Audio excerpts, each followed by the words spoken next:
Hello everyone, welcome to my channel. कैसे हैं आप सब? होप सो सब बढ़िया होंगे। तो गाइस, आज हम बात करेंगे BA 5th same 3rd semester की, और ये आपकी हिस्ट्री से रिलेटेड जो है क्लासेस जो है चल रही हैं। हमारा जो लास्ट चैप्टर था वो था सामंतवाद। प्लेलिस्ट आपकी बनी हुई है। तो बस आज का जो हमारा चैप्टर 2 है, और इसे भी अब हम जो है कंटिन्यू करेंगे, इस बुक को भी। तो चलिए, वीडियो के एंड तक आप बने रहेंगे। वीडियो को maximum like, share and subscribe आप ज़रूर करेंगे। तो चलिए वीडियो को स्टार्ट करते हैं। जिसने सामंतवाद को नहीं देखा है, पहले वो वीडियो देख ले, उसके बाद ही ये पुनर्जागरण, ये हमारा नेक्स्ट चैप्टर होगा, तभी आपको अच्छे से समझ आएगा। तो पुनर्जागरण ये कहाँ स्टार्ट हुआ था? ये आपका यूरोप में स्टार्ट हुआ था। यूरोपीय पुनर्जागरण प्राचीन यूनान और रोम की सभ्यताओं की जो उपलब्धियों से ये बिल्कुल प्रेरित था। ये स्टार्ट हुआ था आपका इटली में, ये चीज़ आपको याद रखनी है। और कब हुआ था? 14वीं सदी में। और धीरे धीरे ये क्या हुआ, ये समस्त आपके यूरोप में फैल गया 17वीं सदी में। ठीक है। इसके बाद पुनर्जागरण से क्या हुआ, यूरोप में एक ऐसे जो है समाज उत्पन्न हो गया जिसके केंद्र में मध्यकालीन धर्म की जगह ना अब स्वयं मानव प्रकट हो गया था। ठीक है। मानव को जो है एक प्रेफरेंस देने जाने लगी धर्म की जगह। तो ये कह सकते हो कि पुनर्जागरण का अर्थ होता है दोबारा से किसी को जगाना। अब धर्म को तो जगाएंगे नहीं, मानव को ही जगाएंगे। ठीक है। इसी वजह से पुनर्जागरण के काल को इतिहास का क्या कहा जाता है? टर्निंग पॉइंट कहा जाता है। क्या कहा जाता है? Turning point. ये वही काल है जब आपके मध्यकालीन सामंती समाज का पतन हो रहा था। तभी कह रही थी सामंतवाद को पहले देखेंगे। यहाँ पर आपका सामंती समाज का क्या हो रहा था? पतन हो रहा था। और आधुनिक युग जो है इसमें पनप रहा था, जिसका सबसे मेन कारण था कि भौतिक परिवर्तन। बहुत ज़्यादा इसमें भौतिक परिवर्तन हो रहे थे, जिसमें बारूद, मुद्रण और कुतुबनुमा का जो था आविष्कार हो चुका था। भौगोलिक खोजें शुरू हो चुकी थी। व्यापारिक जो है मार्ग जो है ज़्यादा से ज़्यादा ढूंढे जाने लग गए। तो इस वजह से पुनर्जागरण बहुत ज़्यादा होने लग गया। बौद्धिक और उदार सांस्कृतिक आंदोलन का एक तरह से कह सकते हो उदय हो गया, जिसे आप यूरोप में क्या कहते हैं? पुनर्जागरण कहते हैं। ये क्या था? ये मध्यकालीन अंधविश्वासों से मुक्त था, और जो धार्मिक बंधन से उससे मुक्त था। कौन था? मानव मुक्त था। ठीक है। और एक स्वतंत्र चिंतन एक मानव के लिए उत्पन्न होने लग गया। ये स्वतंत्र जो चिंतन था मानवतावाद और आधुनिकता का आधार बना, और इस युग के साहित्य, कला, दर्शन, विज्ञान आदि क्षेत्रों में बहुत ज़्यादा परिलक्षित हुआ। इस अध्याय में हम क्या पढ़ेंगे? हम ये पढ़ेंगे कि पुनर्जागरण, जो मैंने आपको अभी इंट्रोडक्शन दिया है, इसकी उत्पत्ति कैसे हुई है, इसका आविर्भाव क्या रहा है, विकास फिर किस तरह हुआ, और इसके परिणाम क्या रहे लास्ट में। ठीक है। तो चलिए वीडियो को स्टार्ट करते हैं। अब जो है आपका जो चैप्टर है वो मेन स्टार्ट हो चुका है। इंट्रोडक्शन जो है आपका कंप्लीट हो चुका है। चलिए,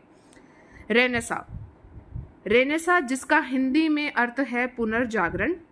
चीज़ों को याद रखना है हमने। पुनर्जागरण ये आपके फ्रेंच भाषा का शब्द है। ध्यान रखना है आपने, ये आपके फ्रेंच भाषा का शब्द है। अब जो भाषा है फ्रेंच भाषा में, ये शब्द लैटिन भाषा के रेनेस्कोर से आया है। यानी कि रेनेसा का अर्थ है, रेनेस्कोर से आया है, तो रेनेसा का अर्थ हुआ फिर से जागना। अंग्रेजी में इसे क्या कहा जाता है? अंग्रेजी में इसे कहा जाता है रीबर्थ या रिवाइवल। क्या कहा जाता है? रीबर्थ या रिवाइवल। इन शब्दों का प्रयोग होता है। रीबर्थ का मतलब होता है पुनर्जन्म, और रिवाइवल का मतलब होता है पुनरुत्थान। ठीक है। एक आपके लेखक है वैसारी, इन्होंने क्या कहा है, जो इटली में भवन है निर्माण मूर्तिकला के संदर्भ में इसके लिए किया गया है। पुनर्जागरण यूरोप में क्या क्रांति लाया था? वो ये लाया था कि यूरोप में बौद्धिक और उदार सांस्कृतिक ये आंदोलन था, जिसकी प्रेरणा का आधार जो था प्राचीन यूनान और रोम की उपलब्धियां थी। समझे आप? ये किस तरह, ये आंदोलन का रूप इसने किस तरह लिया? क्योंकि जो आधार था वो आपका यूनान और रोम की उपलब्धियां थी। इससे प्राचीन काल में रुचि के कारण से क्लासिकल रिवाइवल भी कहा जाता है। ये सब आपको याद करना है, तभी आपको आराम से करवाया जा रहा है। ठीक है। दुनिया की खोज, आयाम कुछ इसमें दिए गए थे। दुनिया की खोज, मनुष्य की खोज। ठीक है। पुनर्जागरण जो था मेनली 2 आयाम पर इस पे जोर दिया गया था। एक तो था दुनिया की खोज करना, एक था मनुष्य की खोज करना। दुनिया की खोज का क्या मतलब होता है कि नई दुनिया, यानी कि अमेरिका, ऑस्ट्रेलिया और अफ्रीका की खोज करना। मनुष्य की खोज का क्या अर्थ होता है, पोप शाही को अस्वीकार कर दो, यानी कि धर्म को अस्वीकार कर दो और मानव द्वारा स्वतंत्र वैज्ञानिक और तार्किक दृष्टि अपनाना था। तो दो आयाम जो थे आपके किसके थे, पुनर्जागरण के थे, जो आपका फ्रेंच भाषा का शब्द था। फ्रेंच भाषा के शब्द लैटिन भाषा के रेनेस्कोर से निकला आया था। इसमें रेनेसा का अर्थ है फिर से जागना, यानी कि रीबर्थ या रिवाइवल। तो इतना है उत्पत्ति और अर्थ, आपको इतना तो पता होना ही चाहिए। आगे बढ़ते हैं। ऐसे कौन कौन से कारण थे जिसके कारण पुनर्जागरण उत्पन्न हुआ और कौन कौन सी ऐसी शक्तियां थी, तो वो हम अब पढ़ेंगे। ठीक है। पुनर्जागरण का जो काल रहा था, अभी अभी मैंने आपको बताया है, 14वीं सदी के मध्य से लेकर 17वीं सदी तक पूरे यूरोप में ये फैल चुका था। तो कुछ शक्तियां थी, कुछ कारण थे जो इसको प्रभावित कर रहे थे और ये आंदोलन का रूप ले गया। धर्म युद्धों का प्रभाव, सबसे पहले धर्म युद्धों का प्रभाव पड़ा है। ईसाई धर्म का जो पवित्र एक धर्म स्थान था जिसका नाम था जेरूसलम, इसको लेकर ईसाइयों और सलमानों में युद्ध होता रहता था, जो आपको कहते हैं इसको कहते हैं धर्म युग। ठीक है। 1095 से लेके जो है 1291 तक का टाइम पीरियड था। ठीक है। तो ये चीज़ आपको याद रखनी है। इसमें लंबे काल तक लड़े हुए इन युद्धों ने यूरोप के समाज को बहुत ज़्यादा प्रभावित किया था। अब इसमें मेन कारण क्या था कि इन युद्धों में अगर आपको भाग लेना है तो सामंत हो चाहे कोई भी व्यक्ति हो, धन की आवश्यकता तो रहेगी रहेगी, तो धन की ज़रूरत थी। तो क्या हुआ कि कई सामंतों ने तो नगरों के लोगों से धन लेकर नगरों को स्वतंत्र कर दिया। कई सामंत इसमें मारे गए, कई जो है प्रणाली को ही आघात लग गया। दूसरा, इस धर्म से और क्या प्रभाव पड़ा, ये तो था पहला कारण कि सामंतों में ही आपसी मतभेद शुरू हो गए थे, युद्ध में भी मारे गए, प्रणाली भी आघात हो गई और जो वहाँ पर नगर में लोग रहते थे उनसे क्या करने लेने लग गए थे, वो धन लेने शुरू कर दिया था। ठीक है। और दूसरा कारण क्या था कि इससे जो है व्यापार और वाणिज्य को बहुत ज़्यादा प्रोत्साहित किया गया। इन धर्म युद्धों से व्यापार और वाणिज्य को बहुत ज़्यादा प्रोत्साहन मिला और इस तरह जहाज़ों का निर्माण बढ़ना शुरू हो गया, नए नगरों का विकास होने लग गया। तीसरा क्या कारण था, तीसरा, धर्म युद्धों ने यूरोप के एकाकीपन और संकीर्णता को तोड़ दिया और यात्राओं और भौगोलिक खोजों को बढ़ावा दिया। इससे जो है, जो एक संकीर्ण, बिल्कुल छोटे माइंड वाले जो बैठे होते हैं ना, संकीर्ण सोच के, इस तरह आप याद करेंगे, उसको तोड़ दिया। मतलब एक कहते हैं ना कि मेंढक जो है ऐसे घूमता रहता है, अपना एक दायरा होता है, आपने ये मतलब सुना होगा, क्वाइट सुना होगा कहीं। तो ये एक मेंढक की तरह नहीं, उसको ना ब्रॉड कर दिया। ठीक है। और वो किस तरह हुआ, यात्राओं से और भौगोलिक खोजों से। अरस्तु के ग्रंथों में अरबी अंक, बीज गणित, दिशा सूचक यंत्र, कागज आदि का जो है यूरोप में आगमन इन परिस्थितियों में हुआ था। तो ये चीज़ भी आपको याद रखनी है। आप जो है धर्म युद्धों का प्रभाव आप समझ गए होंगे, कहाँ पर हुआ था, किसके बीच में हुआ था। पहला कारण कौन सा था, सामंत थे। दूसरा था व्यापार और जो है वाणिज्य को बहुत ज़्यादा प्रोत्साहन मिलने लग गया था। तीसरा इनका कारण था कि यात्राओं और भौगोलिक खोजों को इसमें क्या दिया गया, बढ़ावा दिया गया। तो ये मेन कारण था। आगे बढ़ते हैं। नगरों और जो है व्यापार वाणिज्य का इसमें विकास शुरू हो गया था। नगरों और व्यापार वाणिज्य के विकास से पुनर्जागरण के लिए जो है प्रमुख प्रेरक शक्ति जो है स्वीकार किया जा सकता है। इटली नगर में ही ये सब कुछ हुआ था। ठीक है। यहीं से आपकी जो है पुनर्जागरण की स्टार्टिंग हो चुकी थी। ईसाई धर्म द्वारा यूरोप में शांति व्यवस्था की स्थापना करना धर्म युद्धों के कारण पूर्व से संपर्क करके इसके जो थे प्रारंभिक कारण थे। ठीक है।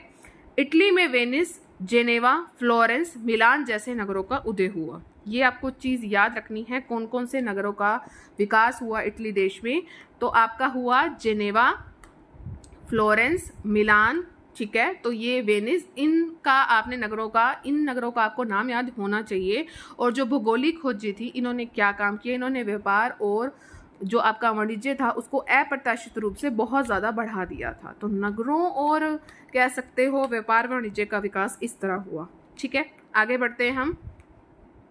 नेक्स्ट है आपका विचारकों और लेखकों का योगदान। मध्यकालीन में आपके ना बहुत सारे विचारक आए थे और लेखक आए थे जिन्होंने ना पुनर्जागरण की भावना वहाँ के लोगों में बहुत ज़्यादा बढ़ा दी थी और इन्होंने तो बहुत ज़्यादा महत्वपूर्ण भूमिका निभाई है। इनकी बुक्स आपको याद होनी चाहिए, कौन कौन से विद्वान थे, कौन कौन से लेखक थे, ये सब आपको याद होना चाहिए। पढ़ते हैं इसे। देखिए सबसे पहले हैं आपके आबेलार। आबेलार जो ये थे आपके पेरिस विश्वविद्यालय के संस्थापक थे। आबेलार ये फ्रांसीसी विचारक थे। इन्होंने कहा था कि कोई भी विचार इसलिए नहीं सोचा जाना चाहिए कि ईश्वर प्रदत्त है, वरन इसके पीछे तर्क होना चाहिए। ये नहीं कहना कि ईश्वर प्रदत्त है, लेकिन इसके पीछे तर्क होना चाहिए वो क्यों है। ठीक है। नेक्स्ट है आपके रोजर बेकन। ये आपके इंग्लैंड के थे। इन्होंने क्या कहा है कि अंधविश्वासों और धर्मांधता पर इन्होंने बहुत ज़्यादा कड़ा प्रहार किया है। उसने लोगों से ज्ञान के प्रकाश, लाइट ऑफ नॉलेज में जीने का आग्रह किया है। ये चीज़ आपको याद रखनी है। नेक्स्ट है आपके दांते। इनकी एक प्रसिद्ध कृति है जिसका नाम है डिवाइन कॉमेडी। इन्होंने इन्होंने ये बताया कि मानव भाग्य का विस्तार से इन्होंने वर्णन किया है। एक कवि है पेट्रॉक। इन्हें क्या कहा जाता है, ये चीज़ आपको याद रखनी है सब, जिस तरह मैंने इसको अंडरलाइन किया हुआ है, हाईलाइट किया हुआ है ना। पेट्रॉक ये इटली के प्रसिद्ध कवि थे। इनको आधुनिक मानवतावाद का जनक कहा जाता है। ठीक है। इसी प्रकार जो है आपके मैकियावेली हैं, ये एक राजनीतिक विचारक थे। ये इटली के फ्लोरेंस नगर के वासी थे। इनकी कृति का क्या नाम था, द प्रिंस। इसमें द प्रिंस में इन्होंने क्या बताया है, राजा और धर्म के संबंधों पर इन्होंने प्रकाश डाला है मैकियावेली ने अपनी पुस्तक, अपनी कृति में द प्रिंस में। पेट्रॉक जिसको हमने अभी पढ़ा है, आधुनिक मानववाद का ये जनक थे। पेट्रॉक की भांति ही एक आए थे इरेस्मस। इनके जो है मानवतावादी विचार, उन्होंने जो इनके विचार थे यूरोप के लेखकों और समाज को बहुत ज़्यादा क्या किया था, प्रभावित किया था। ठीक है। आगे बढ़ते हैं।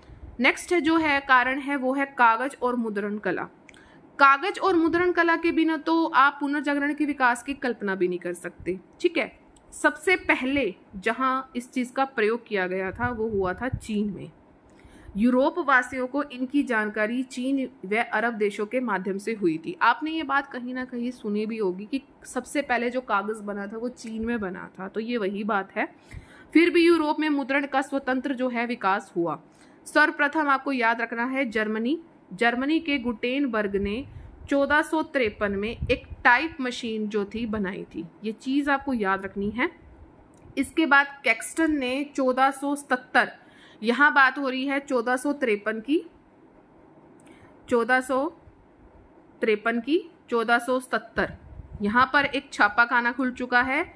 यहां पर आपका एक टाइप मशीन आ गई है। ये आपके जर्मनी में हुई है, ये आपके कैक्सटन ने बनाई है। ठीक है। तो ये चीज आपको याद रखनी है। इसके बाद इटली, जर्मनी, स्पेन, फ्रांस, इन सब देशों में छापेखाने जो है स्थापित हो गए थे। नेक्स्ट है आपका वैज्ञानिक आविष्कार। ये प्रमुख कारण था। बारूद, कंपास, छपाई के आविष्कारों ने समाज को बदलने में यहाँ पर सहायता करी है। और बेकन जो थे, इन्होंने प्रेक्षण, और ये एक वैज्ञानिक थे, इन्होंने प्रेक्षण और प्रयोग की प्रणाली पर जोर देकर वैज्ञानिक विधि की क्या करी थी, शुरुआत करी थी। ये चीज आपको याद रखनी है। कोपरनिकस, ये जरूर आपने नाम सुना होगा। कोपरनिकस ने टॉलेमी की इस बात को चुनौती दी थी कि पृथ्वी स्थिर है। टॉलेमी कह रहे थे कि पृथ्वी स्थिर है और सूर्य इसके चारों ओर चक्कर लगाता है। ठीक है। लेकिन जो केपलर ने गणित के प्रमाणों से इसको पुष्ट कर दिया था। ठीक है। न्यूटन ने गुरुत्वाकर्षण का सिद्धांत दिया था। आपको पता है न्यूटन लॉ जो था न्यूटन ने ही दिया था, गुरुत्वाकर्षण का सिद्धांत दिया था। तो ये कुछ कारण थे जो कि पुनर्जागरण के प्रति कह सकते हो कि उत्तरदायी थी, ये शक्तियां थी, कारण थे। ठीक है। तो आज के लिए सिर्फ इतना ही। कैसा लगा ये सेशन? मुझे उम्मीद है अच्छा लगा होगा। अगर आपको अच्छा लगा है तो प्लीज आप लाइक जरूर करें, सभी शेयर आप मैक्सिमम करें, सब्सक्राइब का रेड बटन जरूर प्रेस करें और ऑल पर जरूर क्लिक करें, ताकि चैनल पर जितनी भी वीडियोस आएँ उसकी नोटिफिकेशन आपको टाइम टू टाइम मिलती रहे। पार्ट 2 और पार्ट 3 जल्दी ही अपलोड होगा और ये बुक को भी अब मैं टारगेट करने वाली हूँ। ये बुक भी आपको जल्दी ही कंप्लीट कराई जाएगी आपके एग्ज़ाम से पहले, तो बेफिक्र रहें। बस आपने कमेंट सेक्शन में जो है अपना फीडबैक देना है। और 2 क्वेश्चन मैं आपसे ज़रूर पूछना चाहूँगी। पुनर्जागरण का क्या अर्थ है, ये आपने कमेंट सेक्शन में सबने बताना है, जो भी मेरी वीडियो देख रहे हैं।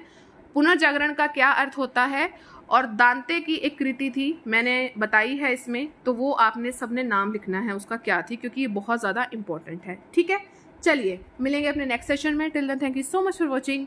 Bye bye guys and take care.